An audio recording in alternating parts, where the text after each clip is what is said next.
Okey,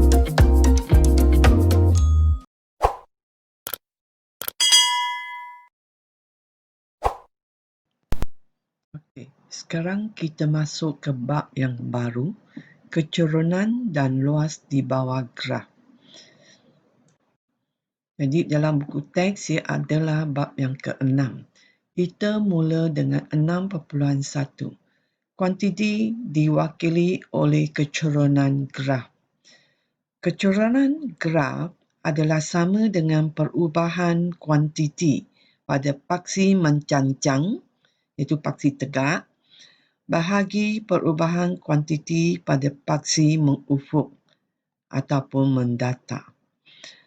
Lihat contoh 1 ini. Paksi cancang ialah tinggi paras air dalam meter dan paksi ufuk ialah masa dalam jam.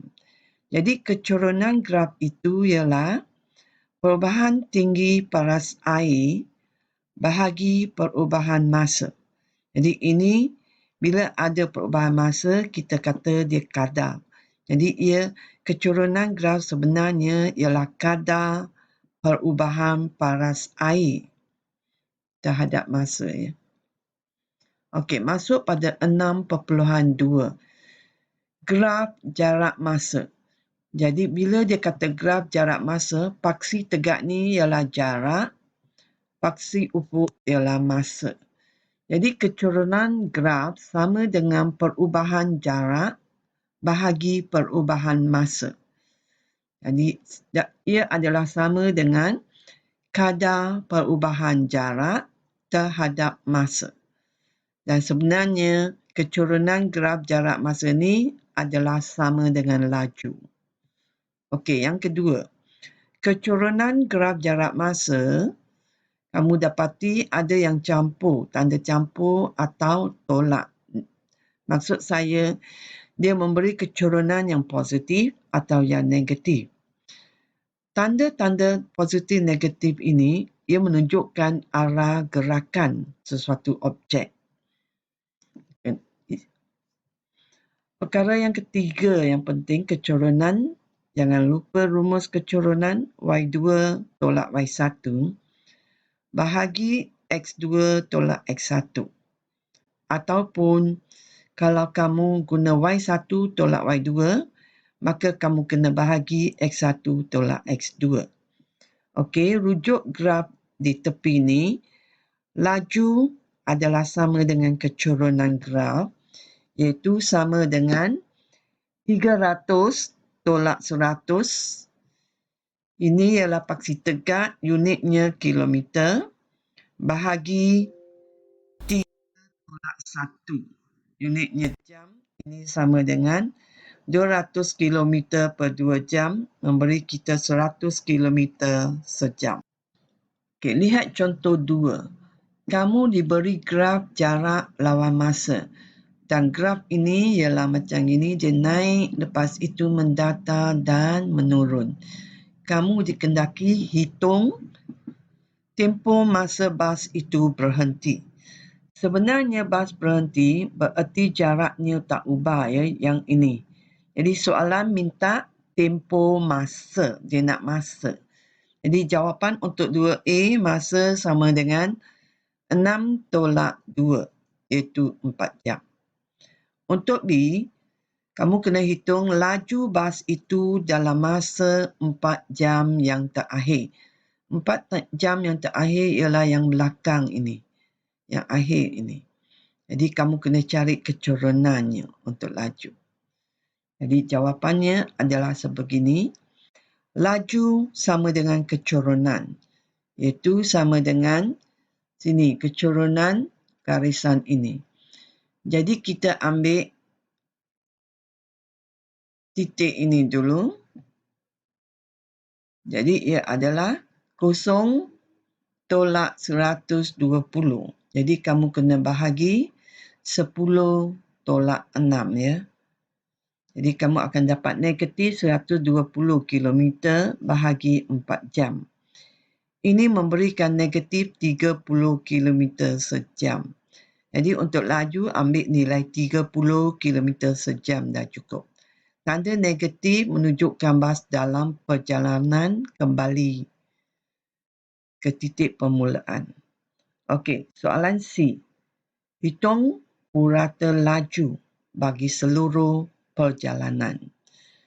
Okey, untuk cari purata laju, kamu akan dapat jumlah jarak per jumlah masa. Jadi untuk jarak, ia sama dengan 120 campur 120. Mengikut graf ini ya, 120. Lepas tu dia rehat, kemudian 120. Jadi jumlah jarak di sini ialah 240. Jumlah masa 10 jam. Jadi kamu dapat 24 kilometer sejam. Jangan lupa rumus yang penting ini, iaitu purata laju sama dengan jumlah jarak per jumlah masa ataupun bagi jumlah masa. Sila hafal purata laju ni. Kalau tak dapat dalam peperiksaan pun dia beri dalam rumus, kamu boleh rujuk. Okey, masuk contoh ketiga. Kamu diberi graf di sini, jarak bagi masa. Graf ini adalah sebegini. Dia mula dinilai 40 km, dia gerak ke 200 km, lepas tu dia balik ke titik 0 meter. Jadi di sini jumlah masa yang diambil ialah 12 saat saja. Jarak di sini ialah dalam meter, ya, M. Okey, hitung A, laju Zara itu dalam 8 saat pertama. Jadi untuk laju, jangan lupa dia nak laju garisan ini untuk 8 saat pertama ni. Jadi kamu kena cari kecurunan. Kalau laju, cari kecurunan. Saya mula dengan titik ini iaitu 200 tolak 40 unitnya meter bahagi 8 tolak 0 unit di sini ialah saat. Jadi kamu kira kamu dapat 20 meter sesaat. Untuk B, kamu kena hitung laju Zara itu dalam 4 saat yang terakhir. Jadi 4 saat terakhir rujuk pada garisan ini ya. Jadi untuk laju ni kamu cari kecurunan garisan ini. Jadi saya mula dengan titik di sini. Saya akan dapat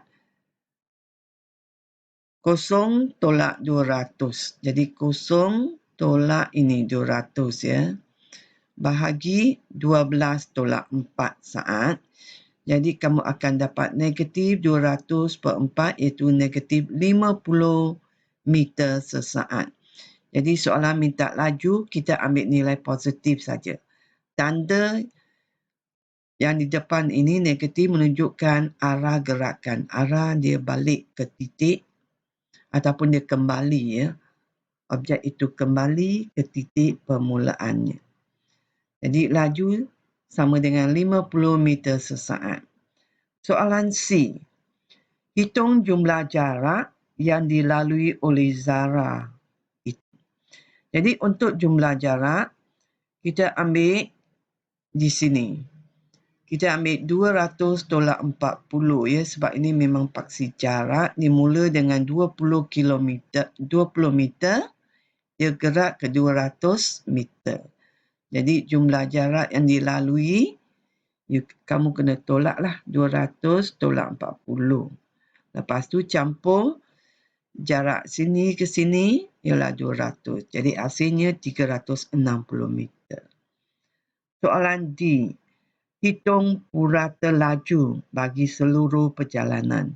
Sekali lagi, purata laju, rumusnya sama dengan jumlah jarak bagi jumlah masa. Jumlah jarak kamu dah kira di bahagian C, 360 meter. Bagi jumlah masa, 12 saat. Jadi kamu guna mesin kira, kamu dapat 30 meter sesaat.